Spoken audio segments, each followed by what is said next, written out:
स्वागत है आपका 12 ज्योतिर्लिंग सीरीज में, जहां हम आज बात करेंगे महाकालेश्वर ज्योतिर्लिंग और ओमकारेश्वर ज्योतिर्लिंग के ऊपर। तो चलिए इन ज्योतिर्लिंगों की यात्रा पर। भारत के 12 ज्योतिर्लिंगों में से एक है महाकालेश्वर ज्योतिर्लिंग। यह मंदिर सिर्फ एक तीर्थ नहीं बल्कि आस्था, रहस्य और दिव्यता का केंद्र है। उज्जैन में स्थित यह मंदिर न सिर्फ भगवान शिव का निवास है बल्कि काल पर नियंत्रण रखने वाले महाकाल का स्थान भी माना जाता है। मध्य प्रदेश के उज्जैन शहर में स्थित महाकालेश्वर मंदिर क्षिप्रा नदी के किनारे बसा है। यह एकमात्र ज्योतिर्लिंग है जहां भगवान शिव दक्षिण मुखी रूप में पूजित होते हैं। महाकालेश्वर का लिंग अत्यंत विशाल है। पौराणिक कथा के अनुसार उज्जैन में एक महान शिव भक्त राजा थे, राजा चंद्रसेन। वे निरंतर शिव की उपासना में लीन रहते थे। एक दिन एक गरीब ब्राह्मण बालक ने राजा को देखकर शिव भक्ति सीखी और बाल मन से गहरी श्रद्धा से शिवलिंग का ध्यान करने लगा। उसी समय उज्जैन पर एक असुर दूषण ने हमला किया, जो शिव भक्तों का विरोधी था। जैसे ही असुरों ने शहर को घेर लिया और बालक की आराधना को तोड़ने का प्रयास किया, बालक ने शिव से रक्षा की गुहार लगाई। तभी भगवान शिव प्रकट हुए महाकाल रूप में। उनके क्रोध से संपूर्ण आकाश कांप उठा। उन्होंने असुर दूषण का संहार किया और अपने अद्भुत तेज से वहां ज्योतिर्लिंग के रूप में प्रतिष्ठित हो गए। गर्भगृह में चांदी से मढ़ी नाग जलाधारी और छत पर लगी गूढ़ और शिलालेखों से युक्त चांदी की पट्टिकाएं इस मंदिर की भव्यता को और भी बढ़ा देती है। ज्योतिर्लिंग के साथ साथ गर्भगृह में गणेश, कार्तिकेय और पार्वती की आकर्षक और छोटी मूर्तियां भी देखी जा सकती है।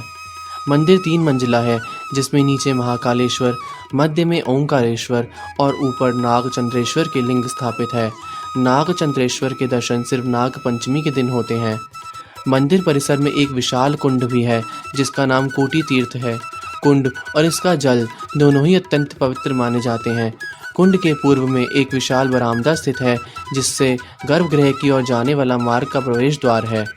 दक्षिण भाग में कई छोटे छोटे शिव मंदिर हैं, जैसे वृद्ध महाकालेश्वर, अनादि कल्पेश्वर और सप्तऋषि मंदिर, जो स्थापत्य के अद्भुत उदाहरण हैं। यह मंदिर महाशक्ति पीठों में से एक है। मान्यता है कि यहाँ देवी सती का ऊपरी होंठ गिरा था। यहाँ की शक्ति देवी महाकाली के रूप में पूजित है। साथ में भगवान काल भैरव की भी उपासना होती है। महाकालेश्वर एकमात्र ऐसा दक्षिण मुखी ज्योतिर्लिंग है, यानी इसका मुख दक्षिण की ओर है। शास्त्रों के अनुसार दक्षिण दिशा मृत्यु और यमराज की दिशा है। भगवान महाकाल मृत्यु के देवता यम से भी श्रेष्ठ माने जाते हैं। इसलिए कहा जाता है, जो भी महाकाल की शरण में आता है, यमराज भी उसका कुछ नहीं बिगाड़ सकते। यह मंदिर तांत्रिक साधकों के लिए भी बहुत महत्वपूर्ण है। यहाँ तंत्र साधना, मृत्युंजय जाप और यज्ञ विशेष रूप से प्रभावी माने जाते हैं। भस्म आरती महाकाल मंदिर की सबसे प्रमुख और दुर्लभ परंपरा है। प्रतिदिन सुबह 4 बजे यह आरती होती है, जिसमें चिता की भस्म से भगवान शिव का अभिषेक होता है। यह दर्शाता है कि मृत्यु भी शिव के अधीन है। मान्यता है कि चिता की भस्म से अभिषेक करने वाला ही मृत्यु पर विजय प्राप्त करता है। आरती में केवल पुरुष श्रद्धालु ही पारंपरिक वेशभूषा में भाग ले सकते हैं। महाकालेश्वर मंदिर केवल पत्थरों से बना कोई ढांचा नहीं है। यह है एक अनुभूति, ऐसी अनुभूति जो रूह तक उतर जाती है।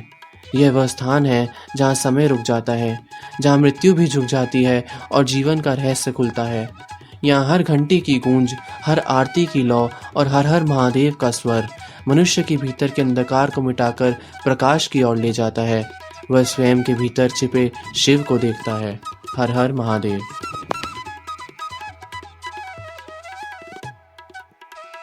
भारत के हृदय मध्य प्रदेश में स्थित ओंकारेश्वर ज्योतिर्लिंग इंदौर से 77 किलोमीटर और मोरटक्का से 13 किलोमीटर दूर नर्मदा नदी के तट पर स्थित है। ओंकारेश्वर की महिमा का वर्णन प्राचीन ग्रंथों जैसे कि स्कंद पुराण, शिव पुराण और वायु पुराण में किया गया है। यह एकमात्र ऐसा ज्योतिर्लिंग है जो नर्मदा नदी के उत्तरी किनारे पर स्थित है। ऐसी मान्यता है कि भगवान शिव प्रतिदिन तीनों लोकों का भ्रमण करने के बाद यहाँ विश्राम करते हैं। इसी कारण यहाँ विशेष शयन व्यवस्था, नित्य अनुष्ठान और शयन दर्शन की परंपरा स्थापित की गई है।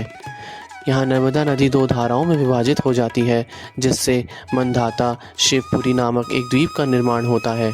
इस द्वीप की आकृति ओंकार के प्रतीकात्मक रूप के समान मानी जाती है।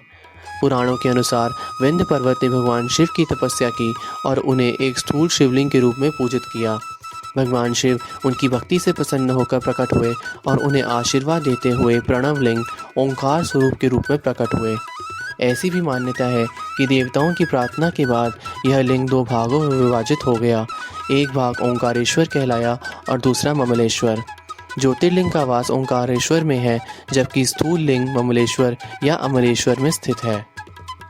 ओंकारेश्वर का मुख्य मंदिर उत्तर भारतीय वास्तुकला शैली में निर्मित है, जिसमें एक ऊंचा शिखर है। यह मंदिर श्रद्धालुओं के लिए मुख्य आकर्षण का केंद्र बनता रहता है।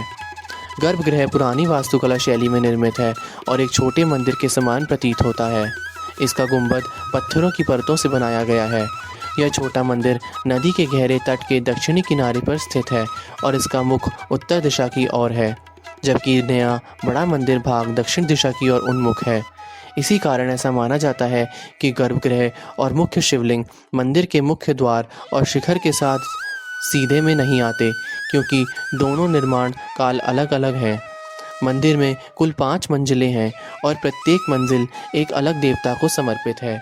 श्री ओंकारेश्वर, श्री महाकालेश्वर, श्री सिद्धनाथ, श्री गुप्तेश्वर, सबसे ऊपर ध्वजाधारी देवता।